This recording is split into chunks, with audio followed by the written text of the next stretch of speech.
yourself in and get ready. The leaders in NBL Supercoach are incoming, giving you the ultimate insight to help you dominate your mates and climb up the rankings. You're now listening to the Insight NBL Show with your hosts, Matrix and Hammer.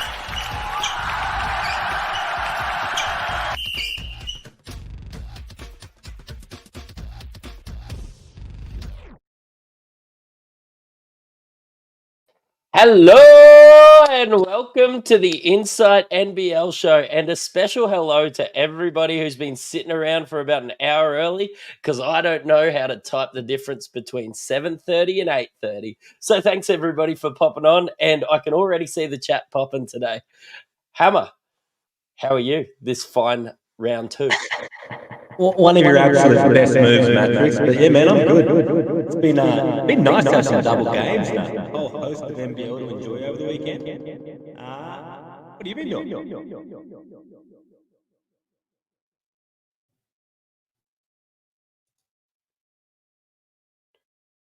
Mate, my internet is playing up a little bit, which is fantastic. But I've been good.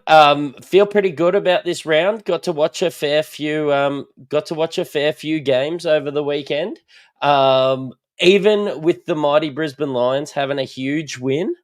Is it my mic or Hammer's mic, guys? Have a bit of a chat in the and let us know which one is echoing.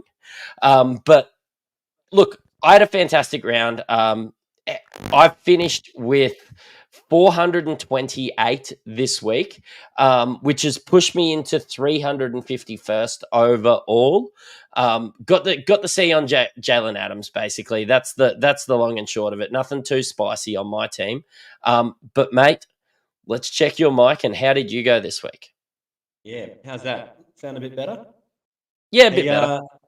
Yeah, look, like I said last week, I'd set my wife up with the team, and hers did a lot better than mine, so I've jumped onto hers. So I might put it out there that my team is now called Second Thoughts, which is very apt. Look, mate, I finished with 410. I was pretty happy. Captain Jalen Adams as well. Few wins. Shaylee was a bit disappointing, but overall, I'm sitting 468 overall. Pretty happy with that. Few moves to make this week. Probably going to boost, but we'll talk about that probably on the Wednesday pod. But yeah, ranked in the top 7% now. I'm only a handful of points behind you, so it's still pretty tight up top of the leaderboard. Yeah, sounds good. And yeah, there's not much difference between everybody at the top. So if you find yourself, outside of that top 10K or starting to get yourself quite low, don't stress too much. It only means you just have to get one good captain, because we saw a lot of people drop off this week with maybe, some people that had Keanu Pinder, some people that saw Derek Walton Jr. as their captain and everything like that. So don't be disheartened. You're just one captain away from bumping up there. But look, we've just went through how we went. Today, we're going to go through some breaking news. We're going to go through our game reviews. We've, of course, got our squeeze of the week, and we're going to have some chat about the guys that have the lowest break-evens. We're going to save a lot of trade chat for the Wednesday show, but, of course, if it comes up organically, we'll give you our thoughts. But, look, our breaking news segment is brought to you by Game Day Squad. Look, Game Day Squad hands out the best weekly rewards in all of Australian basketball fantasy. It's never too late to win due to their weekly competitions. It's free to play, free to win. If you sign up using code IFS50, you can get a real head start on some of these teams. I know I had, Will Magnay has been absolutely carrying me in that format.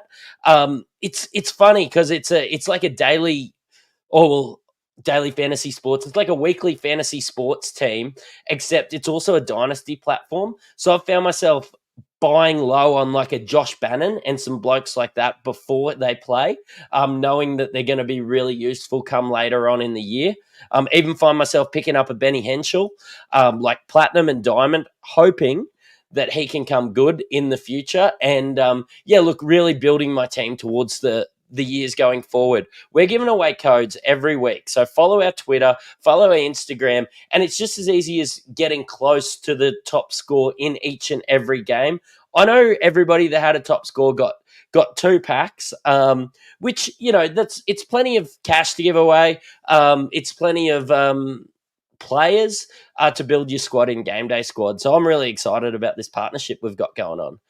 Yeah, it's pretty much like a way cooler Pokemon. You don't have to be a virgin. So get on it. Yeah, exactly. And if you are, you can still play game day squad.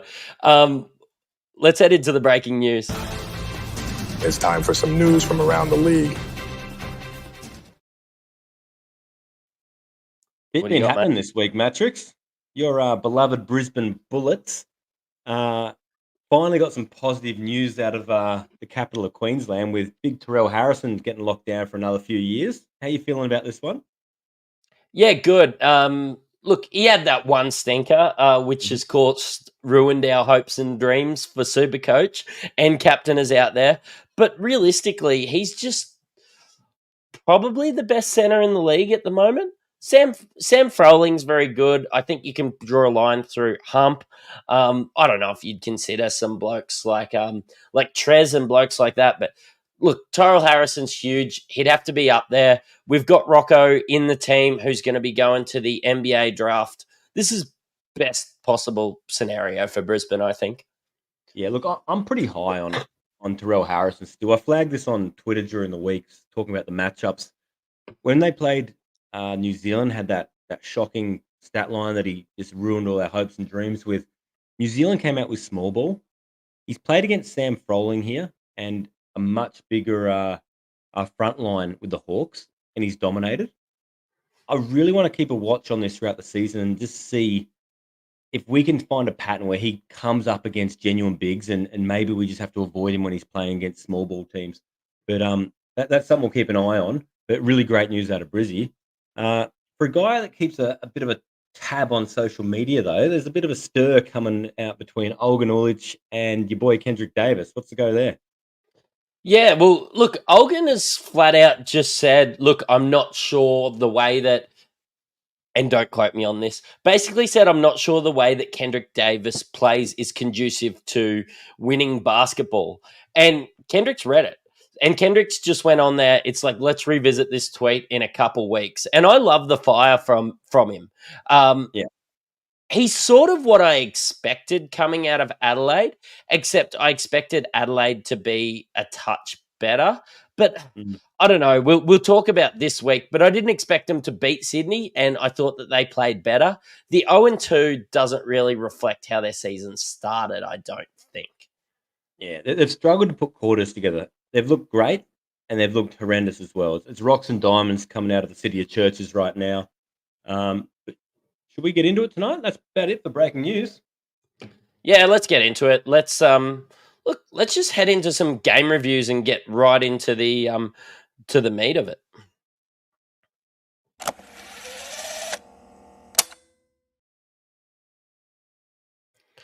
And we would be remiss to not start at Southeast Melbourne versus Melbourne.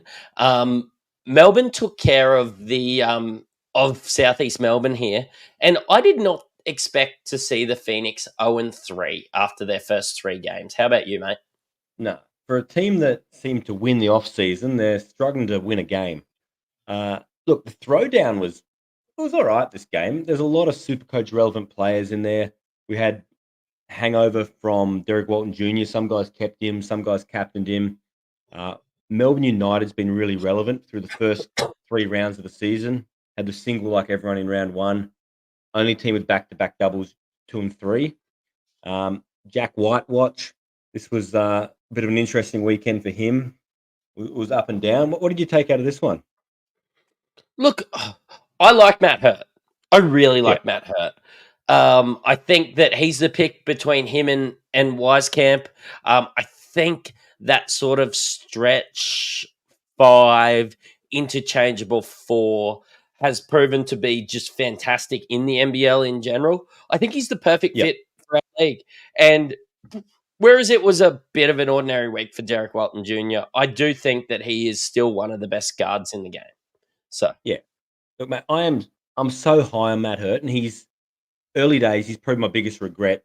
Come start of season, we were so high, and we were high on him for a reason, but we just didn't get to see what we needed to from the blitz due to injury. And I wish we had gone with him from the start. Look, his matchups have been phenomenal. He has this game where he's got this bit of a slingshot of a 3-point sniper action from long range. He can also get down in the block, bump and grind, turn around jumpers, get to the rack, and it's becoming a matchup nightmare. So we saw him against the front line of Melbourne United against Lee and Lowe. He took Lee out to the perimeter, started knocking threes. He even took Lowe down the block. I just think this guy has got such a complete inside-outside game that there's not a matchup that's not going to be favourable for him. He came in with 40 Supercoach points, 40, 38, something like that. Yeah, 40. He just 40. Yeah, I think it's following on from 38 in round one. Mate, anyone who's owned him is really, really probably in that top upper echelon of the leaderboard right now, and he's carrying them. Yeah, it's a bit disappointing that we actually have 3 weeks before their next string of doubles, really, because he is going to be up around that.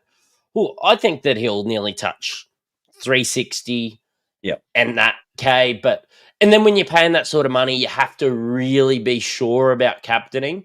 But look, this week at least, he proved to be the better captain option than Derek Walton Jr. And I suppose, while I'm disappointed that I can't add him, I missed out on his price rises and everything like that. We are going to get 3 weeks to look at Southeast Melbourne players, of which I have zero interest of owning any of them, to pick a captain option for these games in 3 weeks' time. Yeah, you're right. It's 3 weeks, but it's also 3 price rises, and we're just hoping that Matty Hurt isn't in that sort of price bracket where you're having to start to think, at a premium price, what do I have to sell to be able to afford it? Hey, Derek Walton Jr., 2 games as well over the weekend. First game was the better of the 2, and it was probably whelming, average. Yep, He that's had fine. 28 Supercoach points. It just doesn't look like a great fit next to Nathan Sobey, and we flagged this early in the preseason, didn't we?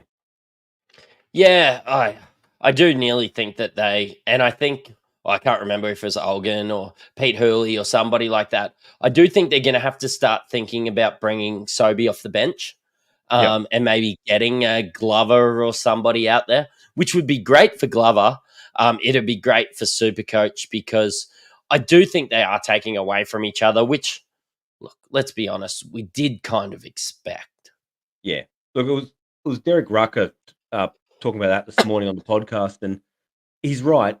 We look at Perth last year. They had this kind of funk to start the season as well, and they went with Hiram Harris in the 4 spot.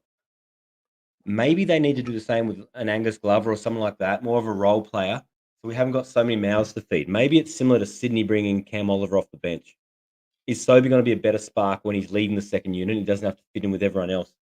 I think that's probably the way they're going to have to go. Whether Mike Kelly has the balls to do it, because I can imagine Sobey probably wouldn't be the guy who takes it. He'll start to sulk. But look, if they don't do something, the season's going to be over before it starts for the Phoenix.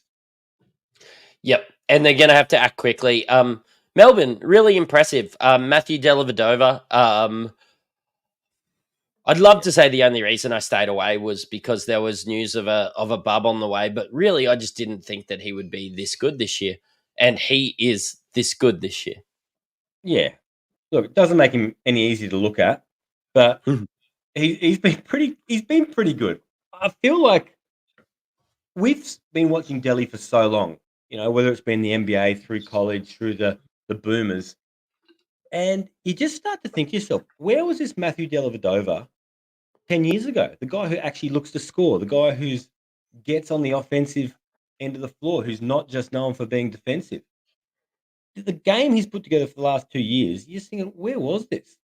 All right. Hey, 42 he had, which was pretty good and would have been a pretty solid captain option. But are we any closer to hearing when this baby's due? They're heading to Perth this weekend. Is he going to travel with the team?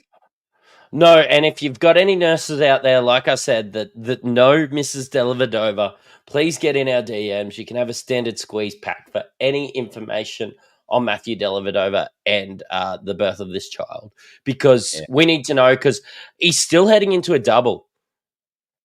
Could still be viable.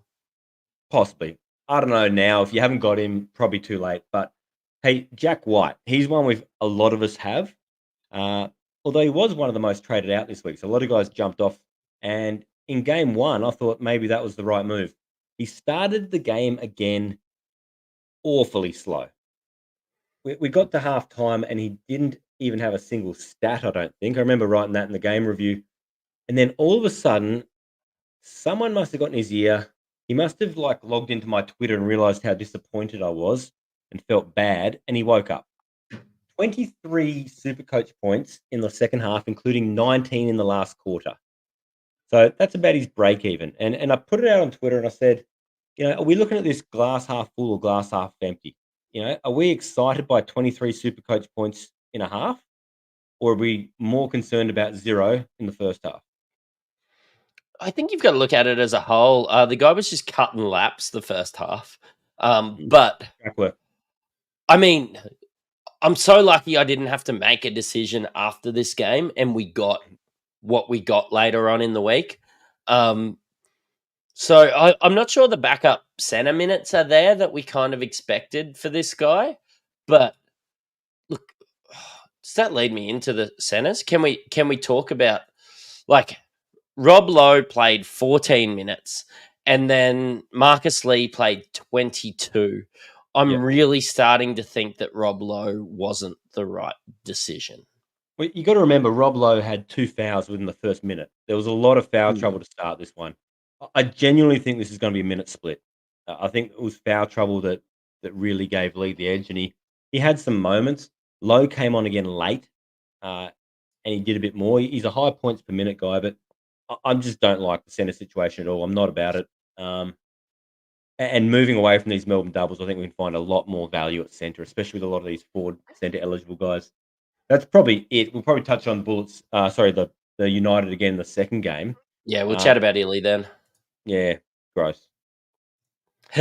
Mate, the next game, Illawarra Hawks took care of the 0-2 Bullets.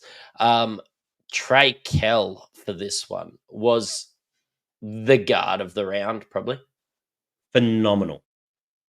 He had 30 actual points, and he just came out from the get-go, and you knew it was his night. He was spectacular. He's big. The Bullets guards couldn't handle him. Just put the team on his back, honestly, at times. Played a good amount of minutes, played 30 minutes. Honestly, was every bit of the guy he was in Adelaide last year, and probably some. The worst thing about him going so well is the cheaper version of Trey Kell, Harvey. Doesn't score as well, obviously, when Kell is just going off like a frog in a sock. We know Harvey's game isn't Supercoach friendly. It hasn't been for years.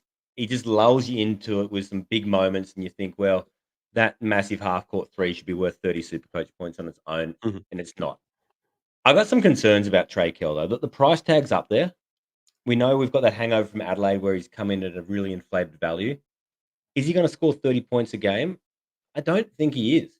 I think he's the ultimate team guy, and I feel this is going to be a Supercoach downfall. He will be the chameleon that morphs into whatever the team needs on that night. Brilliant for the Illawarra Hawks, not great for us. So you look at his score of 41 Supercoach points, 30 of those were made up of actual points. Is that something that we're going to see repeated night in, night out? No, he can't actually score 30 points every night. And the good news about talking about this is outside of the Bullets, the first half of the year, the Hawks actually have the worst schedule going forward. So we don't have to make a decision on Trey Kell now. But when they get that string of doubles in the back end of the season, I think we will have all our answers. And even if we're paying $390K for it, we know what we're going to get. Yeah. I'm a Trey Kell fan, but I'm not a Trey Kell fan at $390,000. Yeah. I'm a Trey Kell fan at about high 200s. So we'll see where we sit with that schedule. And that's probably a good segue into the the squads a lot of us are rolling out have been pretty Illawarra heavy. Right now, all we want out of Illawarra is cash. They're not really that playable outside of maybe one or two that you could possibly play on a single as you're transitioning away from these current decks.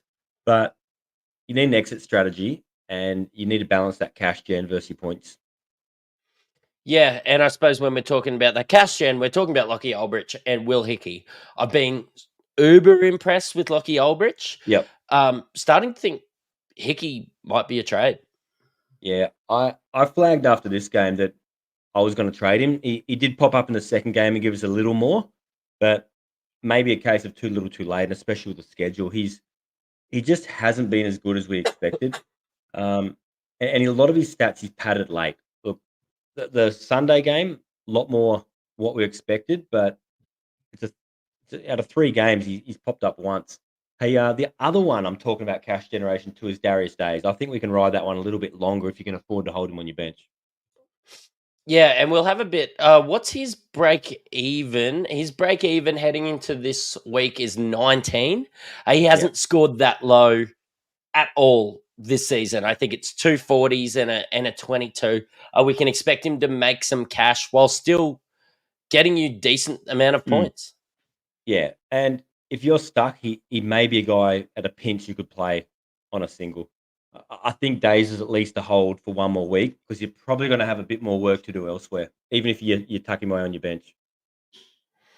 Yep. Look, I know we're staying away from bullets, but Tyrell Harrison has brought his break even back down to 8, even despite that 13 being in his 3-round average. Mm-hmm. That 13 will drop out of his 3-round average the following week. So I think we've bought ourselves a week with Tyrell Harrison, even if he will cost us a little bit more. He's 237K now.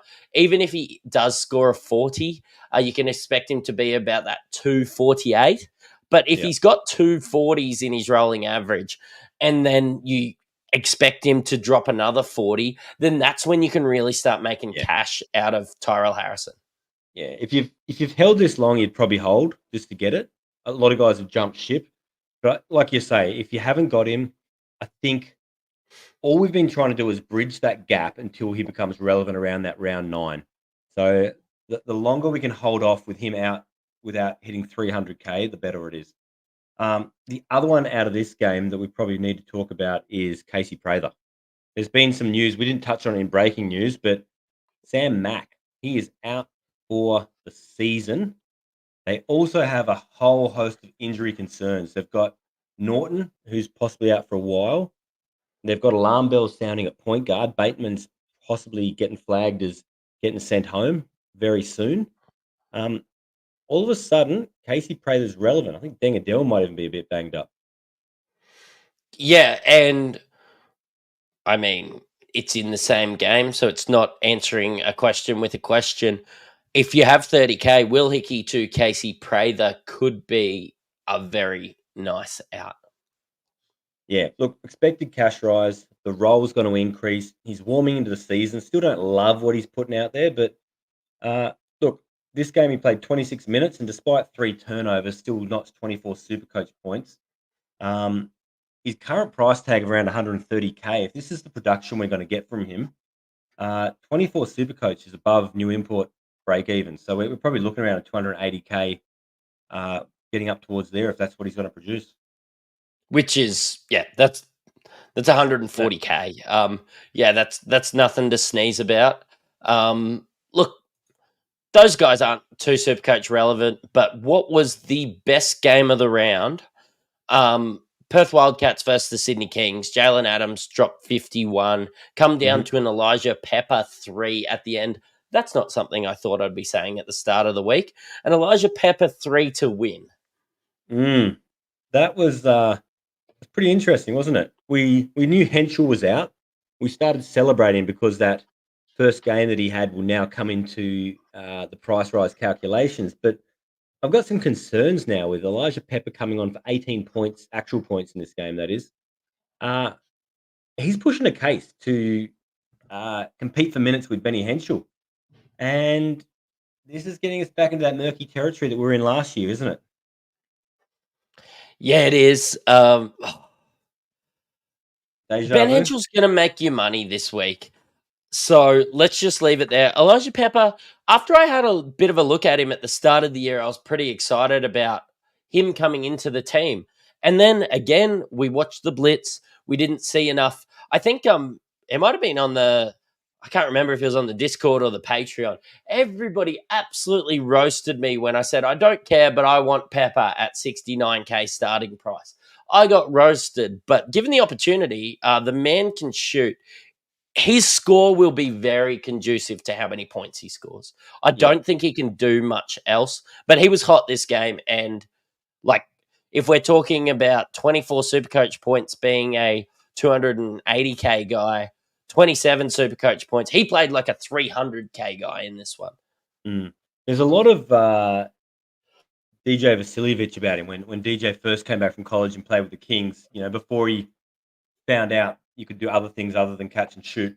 Hey, what I did like about this game, though, and I've always liked this about Perth in Supercoach terms, is the heavy minutes they put into some of their guys. So in this one, Doolittle, Cotton, and Dylan Windler all played well into the 30s. Doolittle would have had a nice score if it wasn't for 7 turnovers. Yuck. But his 38 minutes, and Cotton was there up around the same minute mark too. They had 27 and 28 Supercoach points respectively, both down a bit. Obviously, Doolittle's down because of the turnovers. This is probably going to affect Cotton's break even though, only going for 28. But the one I flagged here earlier today, what I've really liked out of this was Dylan Windler. He had a game here.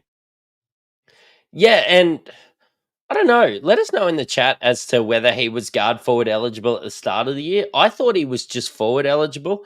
But 30 minutes, we said at the start that he'd probably just be working his way into it.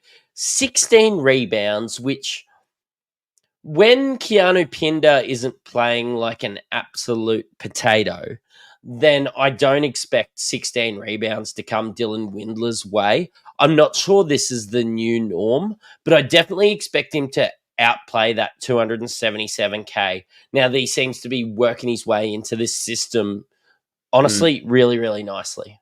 Yeah, so he finished with the 36 Supercoach points with the double-double, 14 points, 16 boards. The opposite of what we were worried about with Henschel. He had a reasonably down game in the first one. That's going to drop out of calculation. He puts 2 more together, we might get a good price rise.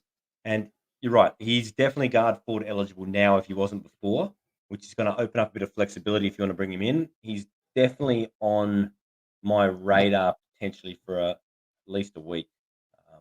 We'll see. We'll discuss a bit more of that Wednesday. Yeah, sounds good. Look, we've talked about the highlights. Can we talk about a couple of lowlights? Almanza, 13 minutes. Doesn't seem to really have a spot in this rotation. Yeah, he's not Alex Sarr. He's not as promised. Yeah, I've got him in my squad, and I'm very much trying to figure out a way to get him out. Potentially before he drops below that 115K new next star price tag, and I start hemorrhaging cash. I just don't think he's going to really be that effective, given how heavy the minutes are between Doolittle, Windler, Pinder, and the amount of small ball they play. And this was really a game where Pinder played 10 minutes due to, look, kudos to John Relly just saying, hey, man, it's not your night. How many minutes did Pinder play in this? 10. Did he really get benched? Yeah, 10 minutes he played. That's it. He got benched. Yep. He got benched for 4 turnovers, 0 of 2 from the field, 1 rebound, 2 personal fouls. Yeah, that's just pus. Yuck. Brother, ew. I think we've got that soundbite in here somewhere. But let's talk about the Kings and let's talking to was it Jalen, Adam and Eve? Like, he is the second coming of Jesus, I thought, after this one. 51, had the armband of him. Look, got me a really nice head start to the week. Yeah. Owners and those, especially who captain him, would have been pretty happy with themselves at this point. Look, getting himself a 50 piece. His break even started looking really tasty. To start the game, though, he came out of the gate so hot again. He was on pace for a 100 Supercoach game. He obviously, backed off the pace a bit, finished with 50, but he really makes that team go. And we saw in the second game of the weekend that when he's not on, the Kings aren't on. Yeah, which is still kind of a good thing. It means that they'll keep giving him the opportunity out there. Yeah. There's nowhere like Sean Bruce isn't the answer when Jalen Adams is cooking. I don't think it matters what the question is. Sean Bruce is never going to be the answer. Yeah, Mackay legend. But Xavier Cook's 34 as well. Cam Oliver 31. Kelly Lepepe 17. Earning owners or people that took that jump. I was one that wasn't too sure, and the structure of my team forced me into Lepepe. But at 69K, now sitting at 90K, already made 30K with a negative break even still. Yeah, good. Well done. I spent most of the weekend looking at Lepepe thinking, yes, every time he got a stat. And then I looked at the end of the week, I'm like, he's not in my team anymore. What happened? I must have traded him out. But look, we were a little concerned about his ability to put stats on the board. And we saw in that first game, he had 10 Supercoach points at quarter time and finished with 10. But I think the role's there, especially this game, or it might have been the next game. Cam Oliver was in foul trouble and they lent on Lepepe a lot more. I think he's solid. I think he's gone up in price now. I think he's probably going to get to about 150K. I reckon that's probably where you sell him. As a bottom guy, sorry, leave that. Don't edit that out. As a bottom dollar guy, 3 points, 3 rebounds, and 4 assists with no turnovers and a steal was enough for 17 Supercoach points. Like, you don't have to do that much when you're a 69K guy to go up in value. What's the ceiling and what's the floor that you see on Lepepe? Oh, the floor is 120K. The ceiling is 200K. What about points production? Points production, I think he could be a 10 points per game guy. I think that he's somebody that's out there to set screens for Jalen Adams. Honestly, like, that guy's a brick shithouse. Yeah, he's opening a lot of guys up, but you're right. He does chip in with some of those stats we weren't expecting. His assists are a lot higher than I thought. For a guy who looks like he couldn't jump over a New York telephone book, he's even chipping in with a few blocks occasionally. What do you think of Cam Oliver in this one? Yeah, really, really good. Kind of what I expected. I think we know what we're going to get out of Cam Oliver now. Wasn't the price rise I was really hoping for when I first added him into my team. After we started to see 42, 48 Supercoach points in the blitz. Yep. In the blitz. Obviously, Xavier Cooks chilled out in the blitz a bit and has come a lot better. Xavier Cooks is the Supercoach guy for you in this Kings front court. Yeah, look, I'm not going to say we were wrong, but we probably just weren't as right as we usually are on Cooks. He has really, he's been good. There's sort of no way of beating around the bush with this one. He's been really good, and in a way where it's a bit deceptive because they don't run anything for him. He just crashes the boards hard. It just turns up in the stat sheet. He's everywhere. So, look, at that price, and we know the roles there, as the Kings schedule comes into some good patches, he's definitely worth a look as a primo and definitely a captain option. Look, Cam Oliver, more so the second game, I think it was, where he was in foul trouble, started getting really, oh, God, I've made a mistake here. But he brings it back. It doesn't take long for him to put a whole heap of points on the board in a hurry. He can get to half time with like sitting out half the time, and he still finished with about 30 Supercoach points. So I think he's a good guy to have. You're never out of the game with him. I think it's due to him playing the 10 minutes that Xavier Cooks is off the floor. And him being a real focal point. So, like, you're watching the 20 minutes probably that he plays with Cooks, and he's playing second fiddle. But, yeah, when Cooks goes off the floor, Cam Oliver is the man for this team. Yeah, and the way he can hit that 3 ball now from the top of the arc, a lot of little screen and pops. That wasn't his game. We didn't see that a lot with Cairns, and it's working well, that tandem between him and Jalen Adams. Hey, next game, Cairns 36ers. This was an interesting one. Didn't go as expected. No, I mean, I was just fresh off watching a fantastic grand final from the Brisbane Lions, and I was like, "Cool, let's sit down and watch a Kendrick Davis masterclass." And Mhm. I was watching this guy.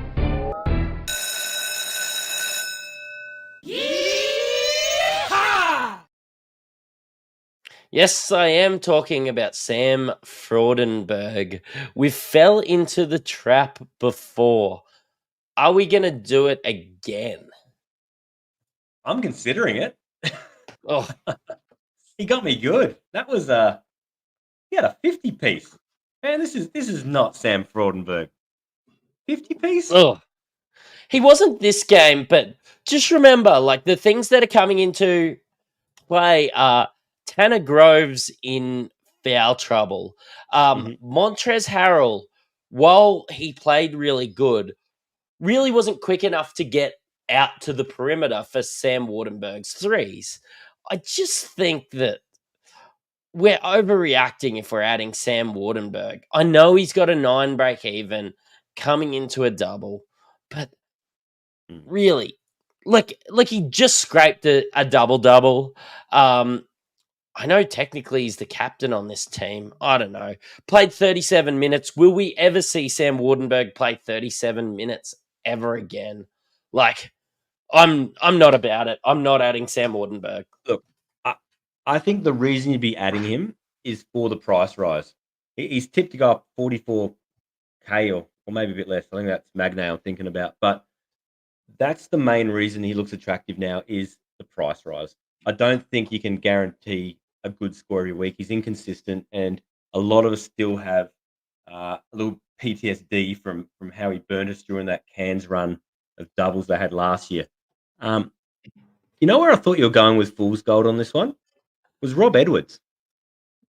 Oh, he's also Phil's gold because Mm, have a look at the guys we've got coming back into the lineup. yeah. You've got both Jackson McCoy and Armstrong reportedly coming back into the squad this week. We saw them look a lot better with an actual point guard out there in Kyle Adnam. You see the NBL put out that little post today with all the colours like Shaq? No, And he's played for that many teams. He's made up the whole rainbow. I reckon the only other person to do it's Shaq. It's kind of oh cool. really? Yeah, look, Rob Edwards went bang in this one. He dropped 31 actual points, which translated to 36 Supercoach points. So he's one of those guys that I don't expect he's going to score 30 points a week. And if you take those points out, he doesn't contribute to a lot of other stat categories. And we're getting a bigger sample size, and this seems to be his game. He scores, and that's about it. He also played 36 minutes of court time. I don't think this is going to be the normal once all these guys are back into the squad. Yeah, and I'm not convinced that Jackson McCoy. The great news is we get a look. I'm not convinced that Jackson McCoy is a great purchase either. Could No. just be a bailout if Ben Henschel is Phil's gold.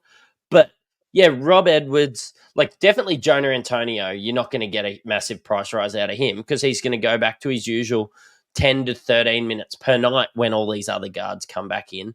But yeah, I just can't get around these people adding Rob Edwards. And I did flick through, and he was one of the most added guys.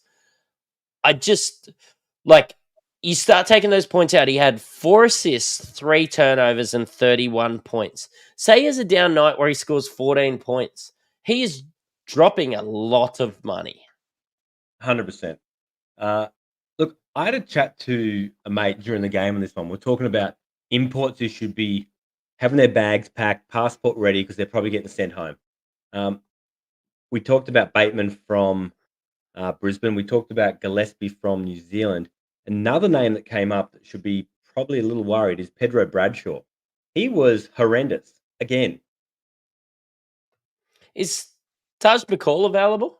Because he's like a good Pedro Bradshaw.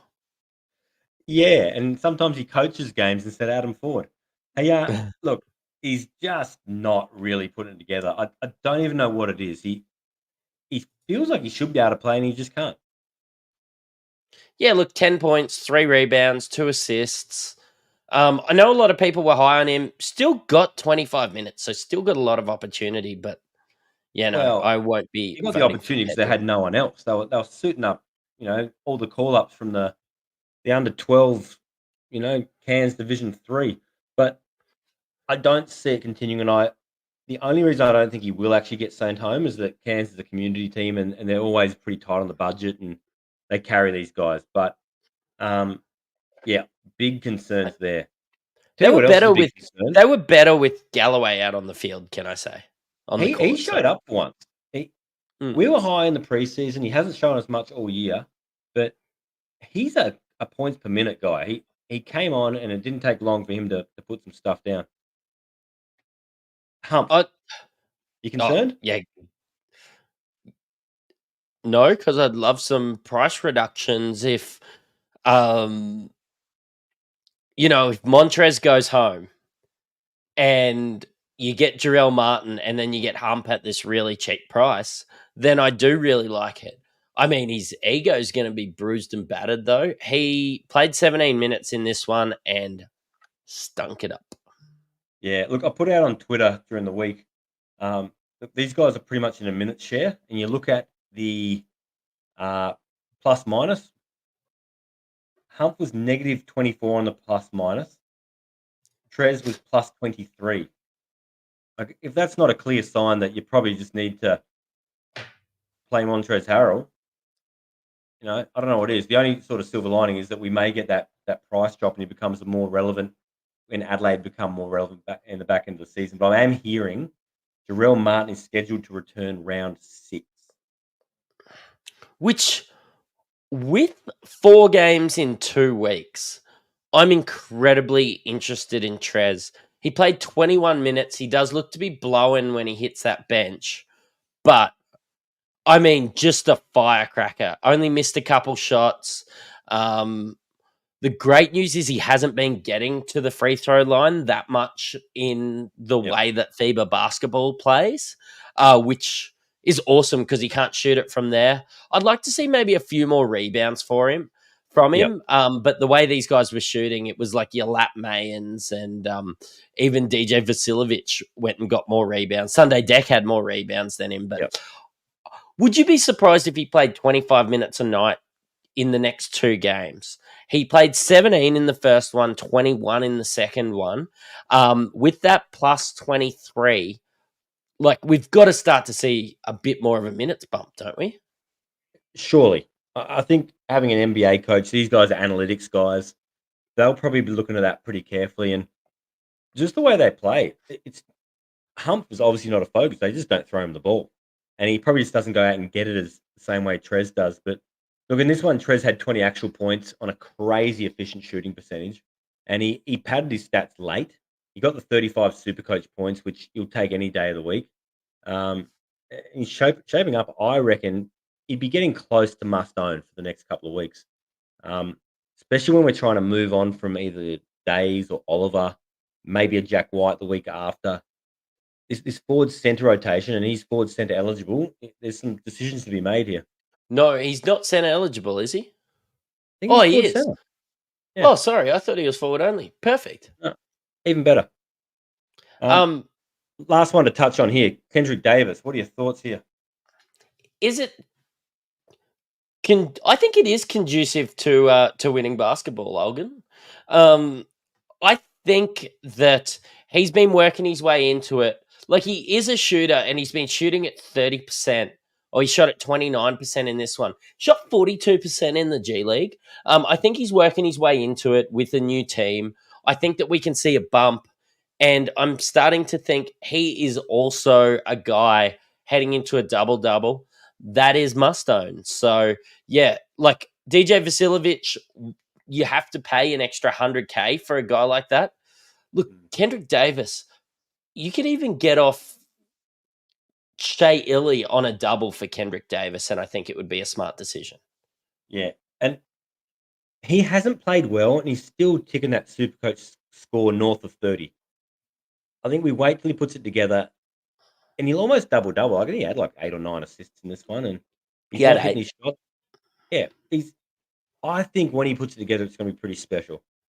I'm probably more than likely going to go with him. The only other one I think is relevant from this game would have been Lat Mayan.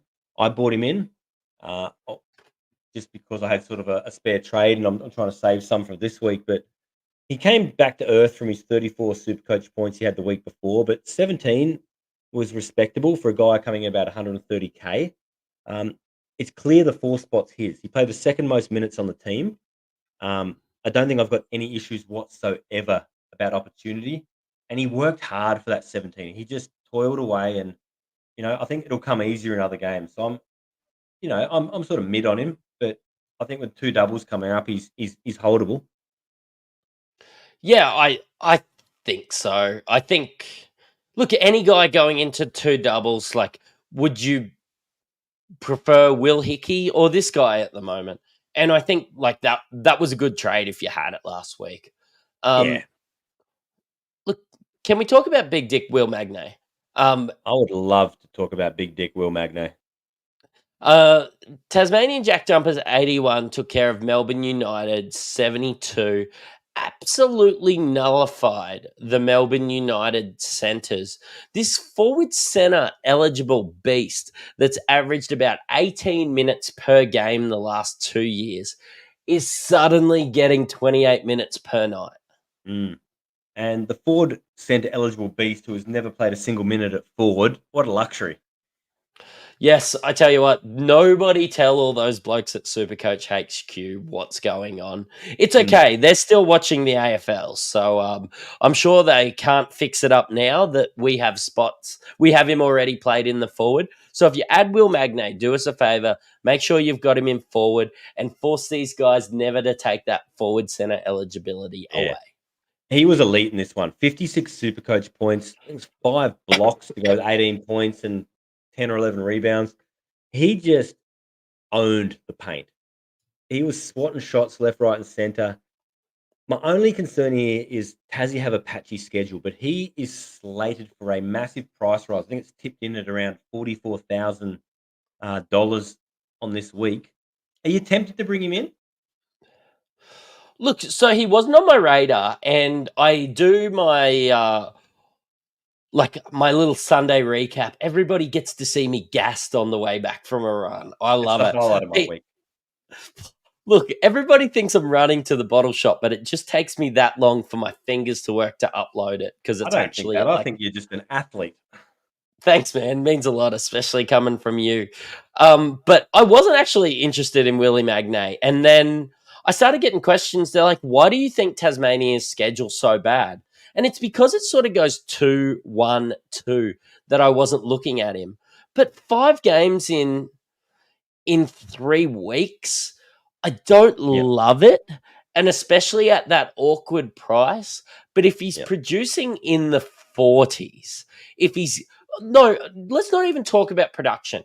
If he's playing 27 minutes per night, he's a guy that you can hold through those singles, which now I'm considering a bloke like Jalen Adams holding through the singles. The question is Will Magnay a guy you can hold through singles? And that's the schedule this year. And what makes this game interesting year in, year out is that last year there was huge runs. And we're going to get that later in this season with New Zealand and Brisbane and the back end. But right now, have a look at that week where Tassie's on the single. Who is playing double games? Like, are we going to break our whole team apart just to chase doubles, or are we better off holding Magnay and not burning trades? And I think he's very much holdable on a single. If you look at a lot of other centres in this league, if you're playing him there's not too many centres that would give you 56 Supercoach points over 2 games. Yeah, well, that week he is coming in playing against Froling, but it's Adelaide 36ers and Taipans, and you're not having Hump there in the centre position. No. You might have Harrell out of everybody that's playing that week. So You might be stuck with Wardenberg if you bite on the fool's gold. Yeah, and I think, look, I don't want to be too hard on Wardenberg because I bit on that trap last year, but I wouldn't be surprised if Will Magnay outscores Wardenberg, and Wardenberg's played 2 games, and Magnay's just played the 1. Yeah. Look, the other storylines out of this one, Jack White finally showed up in the first half. A little concerning to start again. I thought we were off to another shocker. Hadn't had a touch in the first 4 minutes, no stats. But all of a sudden, he started putting together 47 Supercoach points. Looked active, double-double, 21 points. This is what we were expecting, wasn't it? Yeah, I expected 48 from him, and suddenly we're getting 48s from him.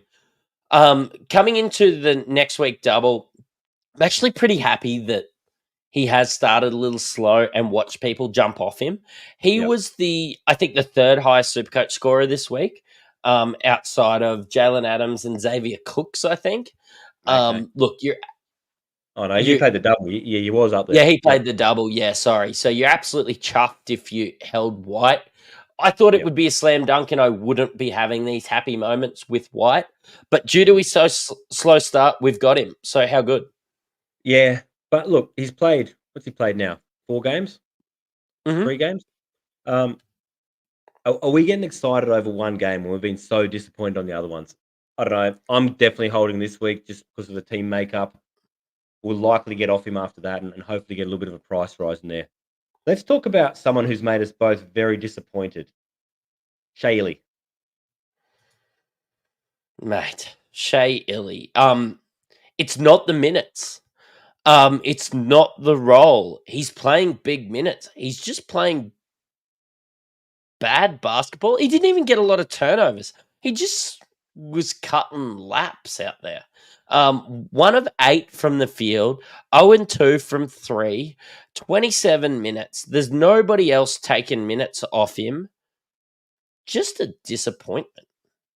Yeah, not angry, just disappointed and trying to move on a week earlier than I thought I would. You know, sometimes you just got to break up, rip the band-aid off. It's not me, it's you, Would, Shaylee. would you be? I know he did it 2 games, but he come out and scored 32 points, Supercoach points in the first one, and Mhm. actually looked really good. Yep. Do you think there is a world where he hits that 58 break even this week, though? It'll be the week that I get off him. That'll be it. Perfect. That's what If always you're happens. trading him out, guys, I'm ending the show here. Everybody hold Shea Illy. Hey, the last one that was sort of half relevant out of this, Delhi came in, started really slow, had a -2 Supercoach points at half time, got it going late, bumped that score up to a respectable 20. Look, you'd be happy because of how well he went in the first game. Overall, pretty solid weekend, pretty solid 2 weeks for him. I don't think it's worth bringing him in now. That baby risk's gone up again, and then you're probably bumping off Melbourne after that. What are your thoughts? Yeah, look, I think you've just missed the boat on Delhi, especially like if we were worried about the fact that he might have a kid last week, we're definitely worried about him having a kid this week. Mhm. Um, I'm more excited to talk about Rob Lowe and his 13 minutes. And if we're talking about trading out Shea Illy after playing 27 minutes and worried about his role, he's just played 15 minutes and then rolled into the second game where he's played 13 minutes. And he only had the 3 fouls in this one. Mm. Yeah, look, I'm just not feeling a lot of Melbourne right now. Hey, we're starting to get towards that hour mark. The 2 games on the Sunday. Uh, we had an absolute rip snorter between the Hawks and the Kings. This is probably game of the round. I got really excited about this one. Darius Days, he popped off again, had a 40 piece, I think it was. Uh, who else did you like out of this one? Jalen was a Alex little down. Alex Tui, Mm, he come across with the 37 Supercoach points, and I was feeling really chuffed that I dodged that bullet in the first one, yeah, and then he just comes through and rolls through with this. yeah. Look, exactly the same. That first game, I thought everyone was jumping on him, and he had a really down game after I think it was 34 Supercoach points in week 1. Look, he's a kid. He's going to be inconsistent, but he's pretty damn good, and he definitely has a role in that team. They put it together. Um, look, the Pepe again, solid. Cam Oliver, average but good. Jalen Adams was down here. Yeah, he honestly flirted with the double-double a bit in this one, so I did get a little bit excited thinking that he might just get over that bump. At halftime, I was just disappointed, and then I was like, well, you know what? He's been so good in all these other games, playing a lot of minutes. Yeah. I shouldn't be disappointed, but when I thought that you absolutely slam dunked your captain pick and then you see Xavier Cooks outscore him, it did leave a bad aftertaste in my mouth. And you look at the top two teams, one captained Adams, one captained Cooks, I think, for the overall winners of this week. That last Jalen Adams turnover was the difference because they finished 1 point apart for the weekly prize. So Cost him Jalen $1,000. Adams is not on that guy's Christmas card list. No, it cost him $1,000. Yeah, Aldrich was down. Hickey had a better one, and that's probably the tail of the tape on that one, isn't it? Yeah, Days had a better one. He was up there in the top 4 scorers this week. Look, not too relevant the next game due to you should not own any New Zealand breakers. But Parker Jackson Cartwright in round 5 is an absolute lock for me. Yeah, he is the New Zealand breaker. He's unreal. And even though he's priced in the 400Ks, he's probably going to make you money. He's just been that good. Out of New Zealand, I don't love a lot of other stuff. Menenga started again. Gillespie came off the bench. They started Max Darling again, which is really interesting to me. But no one else really got me that excited from New Zealand. We're talking about this massive string of doubles and they're the must-own team, but there's not anyone there I really want to own. It's a must-own Parker Jackson Cartwright Outside for me. of Parker Jackson Cartwright. Yeah, and then if Mitch McCarron was 80K, but he's probably only scoring like that and less of that 161K anyway. So, but look, New Zealand are now 2-0 heading over to the States. We'll get a bit more of a look at them. I don't think any of us expected this after getting smacked by the Kings by 40 or 50 points during the preseason. No, absolutely not. Let's head over to Southeast Melbourne. Yeah. Yep. Tell us about this low light. Look, definitely a low light for anyone who captained him, even if you held him. He just couldn't get it going in this one. What did he finish with? It wasn't a lot. It was 6 Supercoach points. I've got the NBL app loading at the moment, but look, was pretty uninspiring for his 2 points, 3 assists, and 3 turnovers. You don't get much worse than that for Supercoach in 28 minutes. Yeah, this one highlighted for me that issue of playing with Nathan Sobey. I just don't know if the two of them can really coexist like Southeast Melbourne expected them to. They had 8 turnovers between the two of them. Yeah, talking New Zealand, I've just logged on to the NBL website as well, and there's a little article up saying that the New Zealand Breakers have legitimate consideration on signing Taco Fall for a longer term contract. Look, it was honestly funny as we were going through that. I know we were trying to rush through them because we've still got our squeeze of the week and we want to answer a couple of questions. But I was going to say, does Taco Fall fix this team? And it definitely improves them. Well, maybe. We know this league though it's for undersized bigs. You know, you think about the imports over the years that have done well. It's Big Sauce Williams, who isn't that big. Derek Pardon in New Zealand the last time they had a real good crack. Jarrell Brantley. You know, you think of the real 7-footers who've come out was like the last ones you can sort of remember were, Marcus Lee hasn't set the world on fire. Steven Zimmerman in Cairns a few years ago. I can't even think of that many 7-footers that have even been half relevant. So I'm not overly excited, just as I'm not excited about Freddie Gillespie. But look, I'll pay to watch it. I think it'll be fun.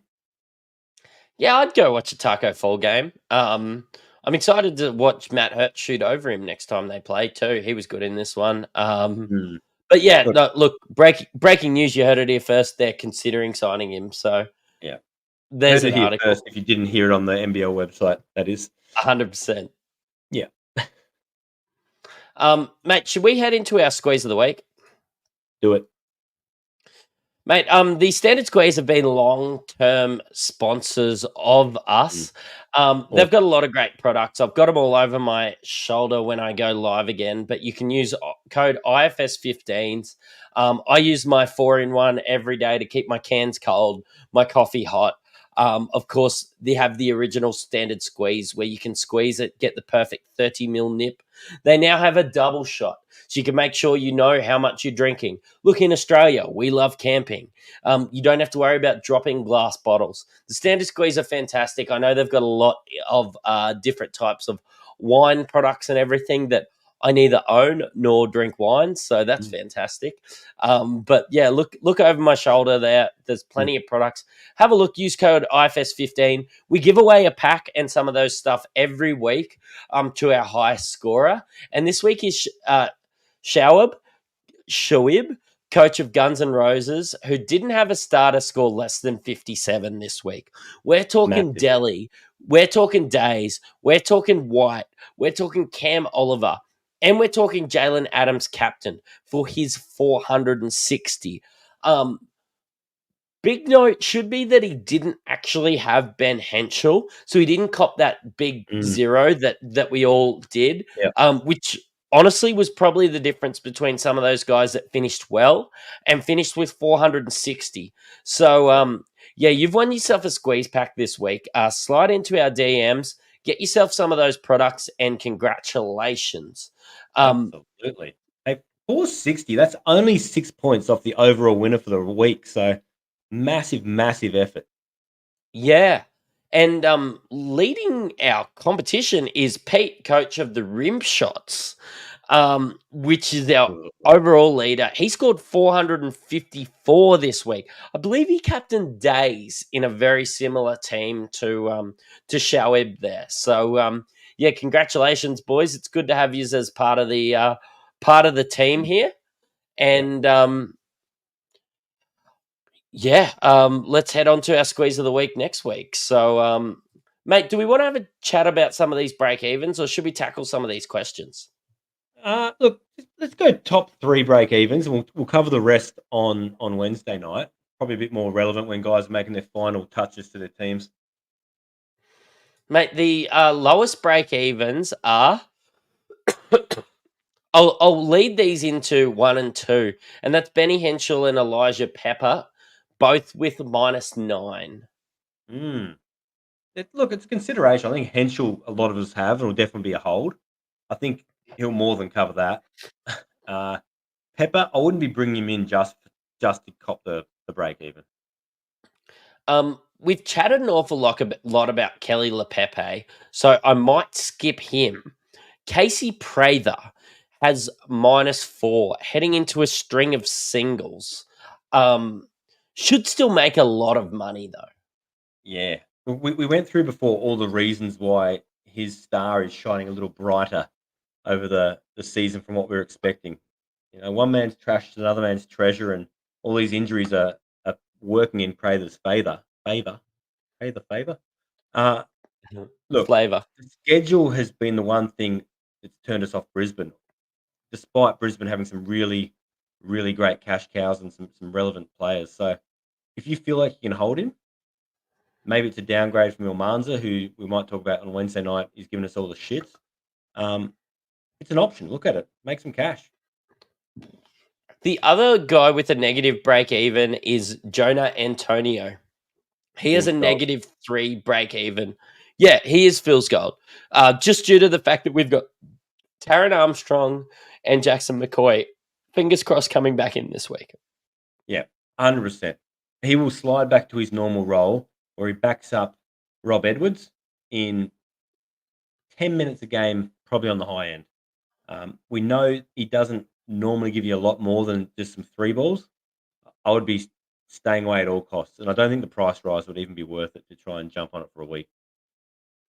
Mate, there's no one else I'm excited about talking about. We can talk about Sam Menenga in 3 weeks. Yep. And Will Hickey has been underwhelming despite having the 7th lowest break even. As good as it is to talk about the good break evens, we probably need to consider the other side of the coin. And guys like Shea Illy, guys who haven't performed, who have those higher price tags. Humph, not that anyone's holding him. Uh, yeah, jump off these things before they bite you. I'm going to tell you right now, you can't catch a falling knife. Yeah, Shea Ely has the 138th lowest break even with 58. And Right. Derek Walton Jr. has a high break even of 54. Even Matthew Dellavedova after that 20 has a How break much even of cash did 50. Walton Jr. lose this week? He was 350. He lost 20K and still has a Call that a break even win, of considering. 54. He has a break even of 54 heading into a single. He's not getting that. At least Shea Ely has a break even of 58 heading into a double. So, Yeah. mate, let's answer some of these questions. But first, if your question doesn't get answered, you should have a think about our Patreon. Want to take your Supercoach game to the next level? Inside Fantasy Sports are bringing you exclusive content all year round, such as weekly expert Q&As, team, trade, and captaincy advice, statistical deep dives, priority podcast questions, and tons more. So what are you waiting for? Get full access to the experts. Go to patreon.com/Insight Fantasy Sports and subscribe to Insight Unlimited today.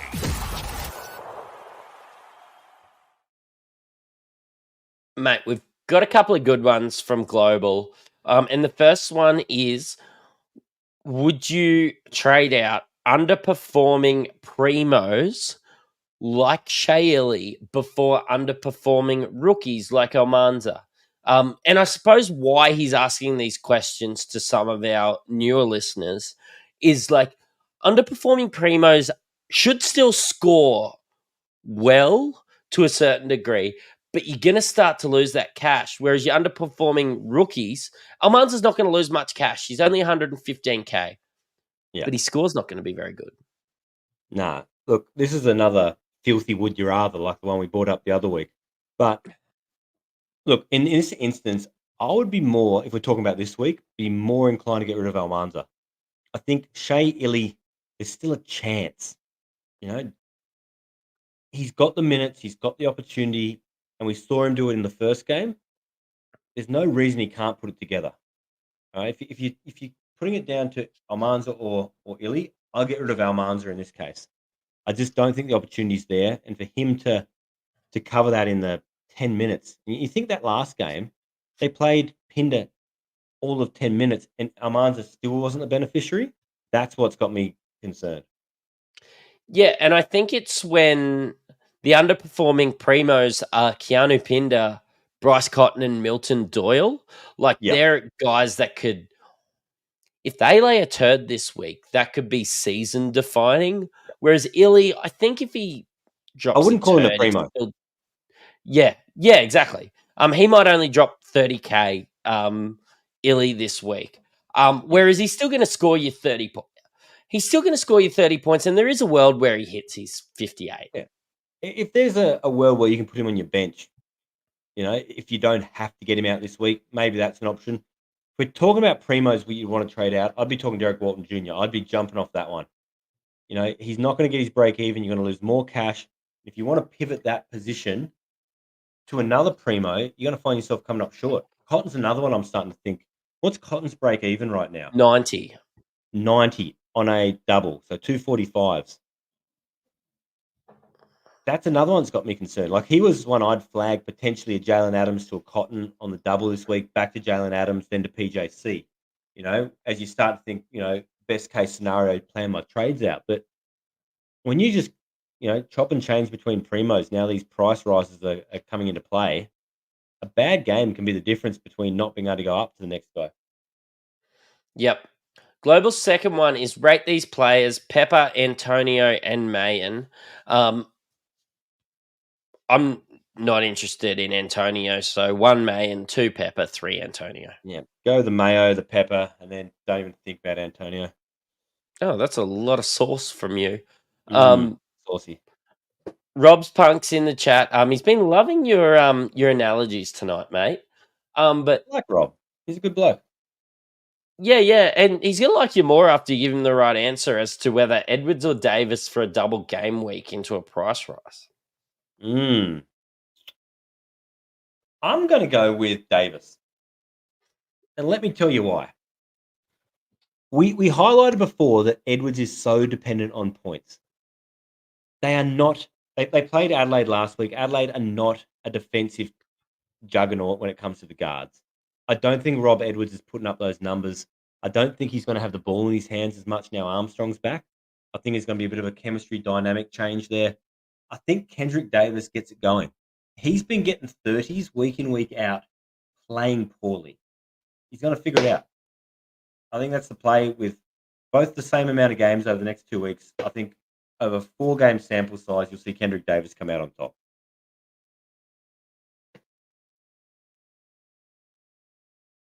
Lost your sound, Matty. Sorry, I might have turned it off because I was coughing. For me, it's the shooting under 30% for the year and being a career 42% shooter in the G League. Yeah, that works. Casarico's hypothetical boost is Davis for DWJ. Try to move away from Illy. Would you consider starting Henschel at guard and stacking up at forward centre? Oh, boy. I am in a similar position. We are spoilt for choice this week at that forward centre position. Think about everyone we've mentioned tonight. You've got your fool's gold guy, Wardenberg, if you're so inclined to roll the dice. You've got Montrezl Harrell. You've got guys who are coming into a single and then back to a double, like your Cam Oliver if you want to hold him. Darius Days is sitting around there. Jack White's at forward. You've got such a great selection to choose from around that forward and centre positions. That's probably where the difference will be this week. The guards are probably going to be a bit more standard across the board. I see a lot of Davis coming in. I see a lot of people either holding Jalen Adams or going to maybe Rob Edwards. But you could hold some of these centers for the next 4 weeks. Like Trez is probably one that a lot of guys want to hold. He's been scoring well in limited minutes. I think like Magday? if your answer to get away from Illy is starting Henschel, you're trying to outthink the room a little bit. Like I think that you could just that part of play the question. Yeah, to try and move away from Illy to play Henschel at guard. I don't think there's a world where Henschel outscores him. And the money you're going to make from Henschel, you're going to lose in Illy. But I think saving the boost another week could be a bit more beneficial. So, in that Henschel conversation, though, I think Henschel's the better player. But I think there is just so much risk there with what the role is. We know there's very little risk when it comes to the role with Illy. He will get the opportunity. What he does with it, who knows? Whether Ben Henschel gets the opportunity, who knows? That's where I'm sitting on that one. Mate, the last question comes from Paul Vards. Is it worth an early boost going Oliver, Illy, Days out to Magne, Windler, and Trez in? That sounds like elite areas to me. Yeah, we were talking this afternoon. We've got a podcast we did just before the start of the season. It was about 2 weeks ago with DVG, the winner of last year, and he had a really interesting take on boost. Go back and watch it if you're so inclined. But he used a lot of his boosts early in that season that he won it to chase these cash generators to really set his team up early. I think this season lends itself well to early boosts because the back end of the season is really loaded with some big runs from the same teams of doubles. I am 95% boosting this week in a similar situation. I'll probably get out Oliver, Illy. I'm going to try and hold on to Days, but I'll get out one of my other guys. And Windler and Montrezl Harrell and Davis are probably the 3 targets I've got. But yeah, I think it's a great round to use the boost. Magne on a double coming off of 56 with a break even of 40 is juicy for me as well. Like I think that could even be a better trade than the Davis one. So there's my 2 cents in that one. So yeah, I think the hard thing is with this, a lot of teams aren't in a position with playable guards on their bench. if you're going to bring in a guard, one guard, you're probably going to be stuck with Illy. Yeah, look, it's true. Mate, that's the end of the show. I know it didn't look like it was going to finish in an hour and 19 minutes when we were still on about game 5 at the hour mark, but we're back in a couple of days, aren't we? Yeah. Make sure you jump on the Patreon before then. Get your questions in there. We're pretty active on that. You'll see our team advice, all that kind of stuff. And let's get into it Wednesday night.